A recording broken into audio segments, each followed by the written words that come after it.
Some men are built to be part of a team. They follow orders, they trust the system, and they see the world in black and white. Art Jeffries was not one of those men. An undercover FBI agent, Art's problem was that he saw the people, not the targets. He felt the human cost of every operation, a flaw that made him brilliant in the field and a liability on paper. One disastrous bank raid would leave him with the ghost of a boy he couldn't save. Broken and demoted, Art was a man adrift. But sometimes a second chance comes not as a promotion, but as another boy who needs a protector. A boy the system sees as a mistake to be erased. In a small South Dakota town, a bank siege is underway. A man named Edgar, fueled by radical conviction, holds a dozen people hostage with his 2 teenage sons and a henchman. Deep inside, undercover as one of their own, is FBI agent Art Jeffries. His face shines with sweat under a military cap. He's trying to de-escalate, to talk Edgar down, but the man is lost in his own crusade. God just wants his miracle to be greater. Art sees the fear in Edgar's sons. They are just kids, caught in their father's war. He breaks a candy bar and quietly offers a piece to the younger boy, James, trying to build a bridge of trust. He urges him to stand up to his father, to tell him he wants to go home. The boy finds his courage and approaches Edgar. I want to go home. Rifle held loosely at his side. Edgar responds by slapping his son hard across the cheek. The boy drops to the floor, holding his face. Edgar shoots Art a look of pure defiance. Art knows time is out. He pleads with Edgar, trying to get him on the phone with the negotiators. He is seconds from a breakthrough when the FBI moves in. The assault is a storm of smoke and bullets. Agents pour in as windows shatter and wood splinters fly. They cut down Edgar's men with brutal efficiency.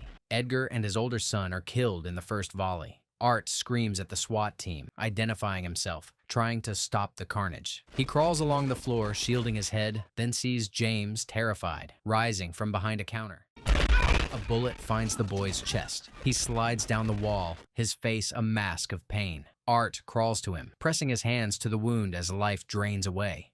Get a med tech in here, goddammit! A SWAT leader checks the boy's pulse and shakes his head. It's over. Art's face hardens. He finds the agent in charge, Hartley, outside, standing calmly amid the chaos. Did you hear me ask for more time in there? Get your hands off me. Did you? Did you hear me ask for more time? You're out of line, Jeffries. Oh, I'm out of line? I'm out of line? Did I just massacre 5 people? Hartley remains impassive, a bureaucrat defending protocol over people. Blood trickles from his mouth. Art cracks, smashing the man across the face with his pistol. He spits on the ground, a man betrayed by his own side, and the screen fades to black. The fallout is predictable. In a sterile office, Art faces his chief, a man named Joe. A psychologist's report sits between them, its diagnosis written in capital letters, delusional paranoia. His days undercover are over. They expect you to do your job. I work undercover. That's my job. Well, you have a new job now. And what is that? He's offered a soul-crushing future of wiretaps, stakeouts, and public relations. It's a slow, quiet death for an agent who lived in the field. Art knows he was right in that bank, and he knows his superiors are bearing their mistake by burying him. His chief, a man he once respected, offers a cold eulogy for his career. Sometimes you got something. It's magic. Then it goes away. You had it, but the magic's gone. Art refuses to break. He won't quit and make it easy for them. His jaw is set, his eyes defiant. Take your best shot. While Art begins a slow descent into bureaucratic hell, a 9-year-old autistic boy named Simon Lynch lives in a world of his own making. He navigates life through patterns and pictures, his gaze averted, his movements precise. After school, his mother waits for him behind the screen door. He steps carefully over the threshold, 1 foot at a time. Mommy, Simon is home. In the kitchen, they perform a small ritual. He takes a packet of hot chocolate from a jar, pours it into a mug, and she adds the hot water. He stirs, taps the spoon against the rim, and sips. It's very hot. Sip it slow. This is his world, safe, ordered, and quiet. His mother watches him with a gentle sadness, a love that understands his boundaries. Later, his father comes home and finds him in his room. He sits in the rocking chair, and Simon, without a word, shuffles over and climbs into his lap. His father puts an arm around him, pulls him close, and they rock together. He kisses his sleeping son's forehead, carries him to bed, and turns out the light. It is a home filled with a gentle, unspoken love. But Simon has a gift that will shatter this peace. His teacher gives him a new puzzle book. Inside, past the mazes and word searches, is a grid of letters, numbers, and symbols. To most, it's nonsense. To Simon, it's a picture. His eyes move across the page, his pupil pulsating as his brain decodes the pattern. He goes to the phone and dials the number printed in the magazine. Congratulations, you've reached the puzzle center. In a high-tech lab at the National Security Agency, two cryptographers, Dean and Leo, freeze in disbelief. The puzzle was a test for Mercury, a new $2 billion government code they believed was unbreakable.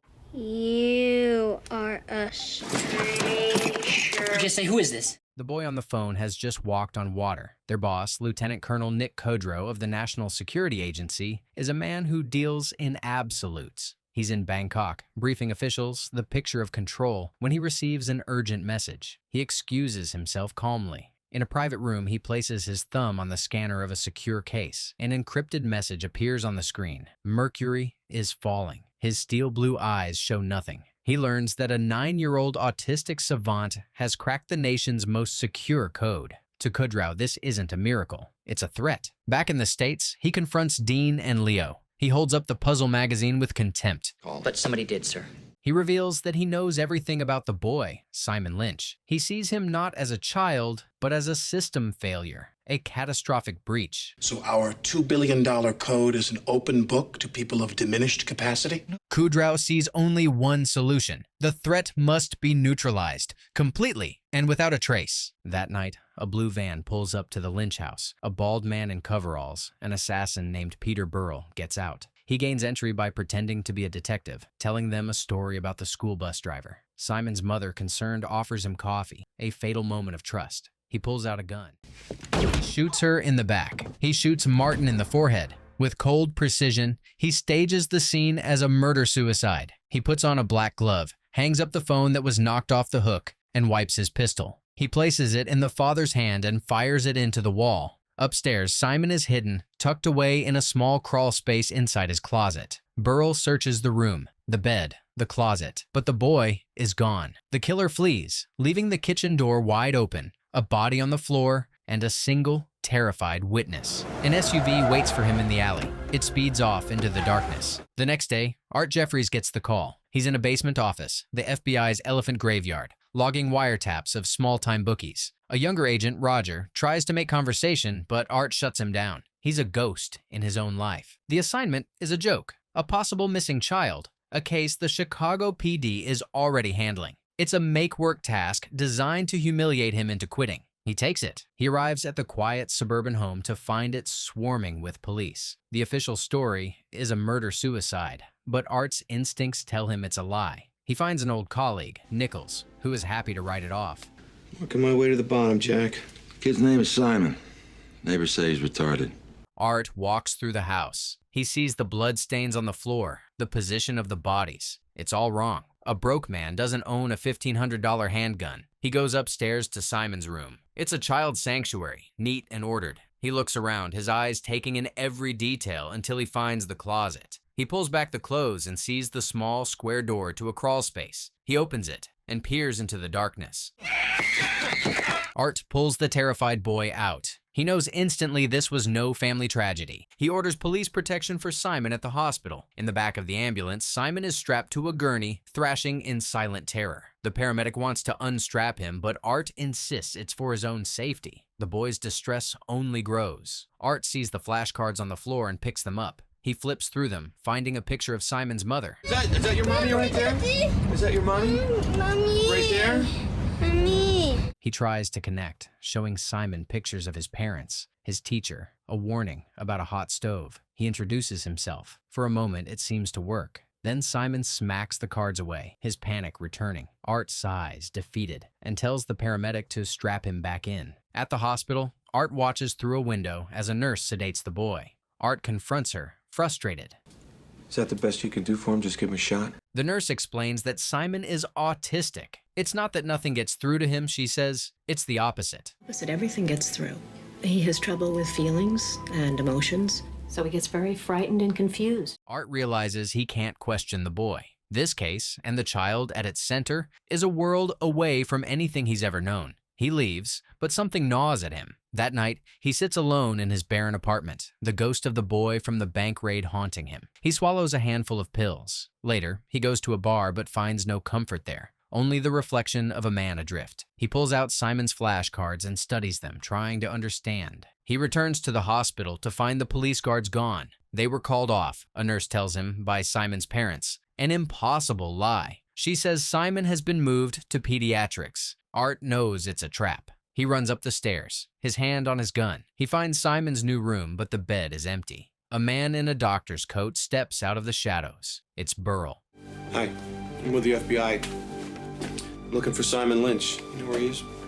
Burl calmly directs him to another floor. Art races down the dark stairwell, but it's a dead end. He runs back up, his gun now drawn. He moves through the pediatric ward, checking rooms until he sees Simon's reflection in a window. The boy is hiding behind a bed. Art grabs him, and they run for the elevator, Simon kicking and screaming. The doors open on a nurse and a patient on a gurney. As they step in, Burl appears and stops the door. He points a gun at Art, concealed inside his coat pocket. Simon, oblivious to the danger, counts down the floors. 8, 7. Art reaches behind him and presses the button for the second floor. Thanks for the ride. Good night. The doors open. He shoves Simon out and runs. Burl shoves past the gurney, but Art is already turning the corner, firing a shot that forces the assassin back. He gets Simon to a stolen ambulance and peels out. A black SUV gives chase, Burl firing from the passenger window. Inside the ambulance, Simon, overwhelmed, starts pushing the siren buttons.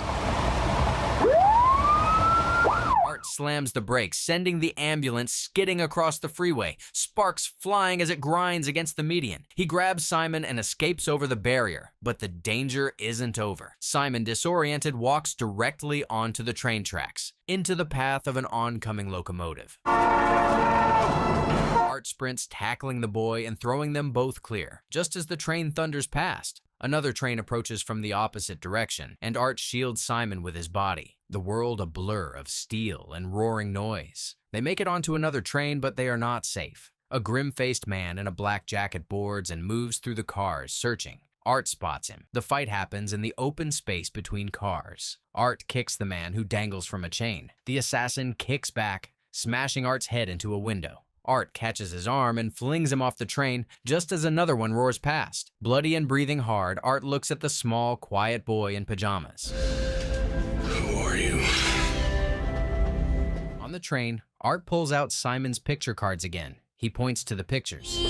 Pasquale? That's his name, Mr. Pasquale? He tries to explain that he, too, is a friend. He takes out a pen and writes his own name on the back of a card. See? Art is your friend. Simon looks at the card, then at Art. Okay, Simon, okay. Art takes Simon to the only person he trusts, his old partner, Tommy. He arrives at a warm, lived-in house. Tommy's wife, Dana, and their son, TJ, greet him with concern. Art is bloody and bruised. Dana tends to his wounds while Simon stands alone holding a toy truck. He shies away from every adult. But when TJ goes to the kitchen, Simon silently follows. It's a small, hopeful sign. Art has brought the war to Tommy's doorstep, and his friend knows it. Hidden that crawl space, it would have got him Stop too. it! I cannot handle this paranoid conspiracy. Art pleads with him, but Tommy can't risk his family. He gives Art his car keys, but makes it clear he's on his own. He spends a desperate night with Simon in the car, hiding under a bridge. In the dark, the ghost of the boy from the bank raid returns to him, the image of his face contorted in pain. The boy, he failed. Simon, lost in his own trauma, rocks back and forth. Just gonna close my eyes for a minute. Art, exhausted and at his breaking point, swallows another one of his pills. In the morning, he wakes to an open car door. Simon is gone. He finds him walking down a suburban street, as if in a trance. Back in the car, Art looks at the bottle of pills in his hand. He opens it and pours them all out the window. It's a silent vow. He will not be numb anymore. Simon leads him back to his empty house. There, the boy picks up the phone and dials the same number again. This time, Art is listening. You, Simon? Simon? Is that you? Simon? Who is it? This is the FBI. We have this number and we will trace it. The man on the other end, Leo, is terrified. He gives Art a coded email address to check before hanging up. At a library, Simon sits at a computer. Art watches as the boy's fingers fly across the keyboard. He deciphers the encrypted message in seconds. A meet at the Wrigley building. Art knows he can't take Simon. He needs a stranger. He finds one in a cafe, a woman named Stacy Sebring. He spins a story about being a big brother and convinces her to watch Simon for a few minutes. At the meeting point, Art finds Dean, the cryptographer. The man is a nervous wreck. He explains everything: Mercury, Kudro, and the fact that Simon's life is worthless next to the security of the code. Maybe my boss is an aberration. A single shot rings out. Dean collapses, a bullet in his back. Art sees Burl escaping into the crowd and gives chase, but the killer vanishes. Art finds a security camera and retrieves the tape. He runs back to the cafe, but Stacy and Simon are gone. He finds them on the street, Stacy furious. As a police car cruises by, Art pulls Simon close, hiding his own face. Art is now a fugitive. That night, he shows up at Stacy's apartment. She meets him at the door with the chain on.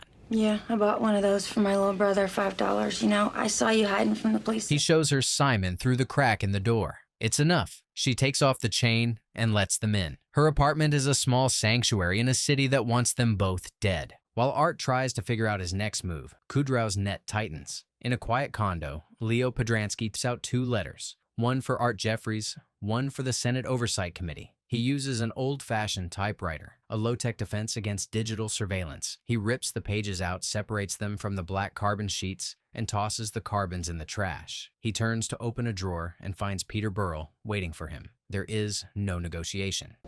Please. Leo drops to the floor. Burl walks over to the body, his face impassive. He sees the 2 letters, folds them neatly, and puts them in his pocket. Outside, he carefully strips off his black gloves as he walks away. A ghost, leaving no trace. The next morning, Leo's girlfriend, Emily Lang, arrives at his apartment. She finds him on the floor, her face crumbling in horror. Her eyes dart around the room, landing on the typewriter and then on the wastebasket. Inside, she finds the crumpled carbon sheets. It's Leo's last will and testament. She goes to the FBI, asking for Art Jeffries. Tommy Jordan intercepts her. He takes her to a quiet bar where Art is waiting, his hand inside his jacket, ready for a threat. Tommy puts a comforting arm on Emily's back and leads her to the booth. She sits, her hands trembling slightly as she slides an envelope across the table. The other voice on the line. She explains that Leo was going to mail the letters. They are gone, but the carbon copies survived. Art unfolds the thin black sheets. It has come to my attention that my section director and immediate superior, Nicholas Kudro, was directly involved in the deaths of Martin and Jenny Lynch. Simon Lynch. Art now has proof. He has Kudro's name. He returns to Stacy's apartment. He was supposed to be back by 2 o'clock, and it is long past. She is angry, scared, and trapped. You said you were going to be out of here early before I went to Des Moines this morning, where hopefully I was going to sell enough shoes to make the... Art tries to explain, but his world of conspiracies and assassins is impossible to comprehend. He looks her in the eye, his desperation real. He tells her this isn't about him, it's about the boy. He asks her to watch Simon just a little longer, giving her Tommy's number as an emergency contact. FBI, he'll be... Call the FBI. Right, the police can't protect Simon. Right, unless there's an emergency. He thanks her and kisses her on the cheek. It is a moment of unexpected gentleness. She watches him go, a woman who has chosen to trust a fugitive. At the airport, Art meets Tommy one last time. He has a plan, or something like it. He's going to Washington, D.C. to confront Kudro. Tommy has forged the documents to get Simon into the witness protection program. It's a huge risk for him. Lie, cheat, shit. You don't do it, that kid's as good as dead. Art hands Tommy the carbon copies. It's his insurance policy. If he doesn't come back, the truth will. That night, Art arrives at a lavish party at Kudro's mansion. He takes a cab, an ordinary man walking into a world of power and influence. Kudro's security meets him at the door. Kudro, ever the gracious host, instructs his man to take Art to the wine cellar. Downstairs, surrounded by priceless vintages, the 2 men face off. Kudro is arrogant, dismissive, painting Art as a delusional rogue agent. Yes, I've read your file. A deeply troubled FBI agent with a lousy record kidnaps a 9-year-old boy. Now you come here to my home in the middle of a social function carrying a gun to confront me with this fabricated, unsigned accusation allegedly written by Leo Podransky, who was killed the day before yesterday. By you, for all I know. Art pushes back. telling him the letter is covered in Leo's fingerprints. Kudro ignores him, fussing over a bottle of wine. Pomeroy's a little quirky. Art has had enough. He grabs a different bottle and takes a swig. You're not worried about murdering a 9-year-old boy, but you're worried about this fucking wine? He lays out his demand. Kudro must go on national television and admit the code has been broken. Only public exposure can guarantee Simon's safety. Kudro scoffs. He lectures Art about the real world, about being part of a team, about patriotism. But I am a patriot. And a patriot is one who makes the right moral choice. He weighs the life of one of nature's mistakes against thousands of agents like Rashid Halabi. Art's face is a mask of contempt. He kicks Kudro hard in the chest, sending him sprawling.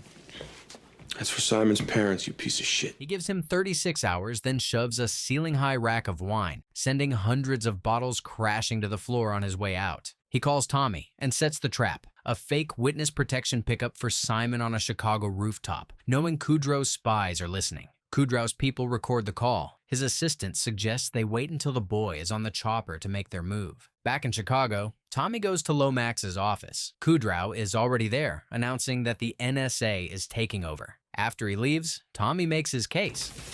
Chief, take a look at this. Lomax reads the carbon copy. He sees the fingerprints. Here's the story. The truth clicks into place. The FBI is back in the fight. He looks at Tommy. That evening, Stacy brings Simon to the rooftop. Kudro is there, posing as a U.S. Marshal. As a helicopter descends, Kudro takes Simon and moves toward it. Just then, armed FBI agents, led by Tommy, storm the floor below. Hold him back! Burl opens fire. On the helipad, Art appears. He tackles Kudro, sending them both tumbling out of the helicopter. They fight on the edge of the roof. Art's gun is knocked away, falling to the pavement far below. Kudro gets the upper hand, pinning Art, but he stops when he sees Simon. The boy is walking calmly along the roof's ledge, the city lights shining behind him. He looks down, spots Kudro's pistol on a grate, and picks it up. He walks to Art and hands it to him. Art takes the gun and gets the drop on Kudro. But the man makes a final desperate move, grabbing Simon as a human shield. Art fires, hitting Kudro, and pulls Simon free as the colonel stumbles backward over the edge. He plummets through a glass ceiling, his reign of terror ending in the lobby below. Inside, the rotor wash blows the windows in on Burl, and he goes down under the glass. It's over. On another day, Art walks into a new school, a special place for children like Simon. He finds the boy in a classroom, focused, calm. Art has brought him some new puzzles. The teacher encourages him to say hello. Hey, Simon, look at me. Look at me, Simon. Look at my eyes. Slowly, Simon meets his gaze. He recognizes the man who protected him. He gets up from his chair and wraps his arms around Art. The boy who couldn't be touched, who lived in a world of his own, holds on tight. Art hugs him back, tears in his eyes. A man no longer defined by the boy he lost, but by the one he saved.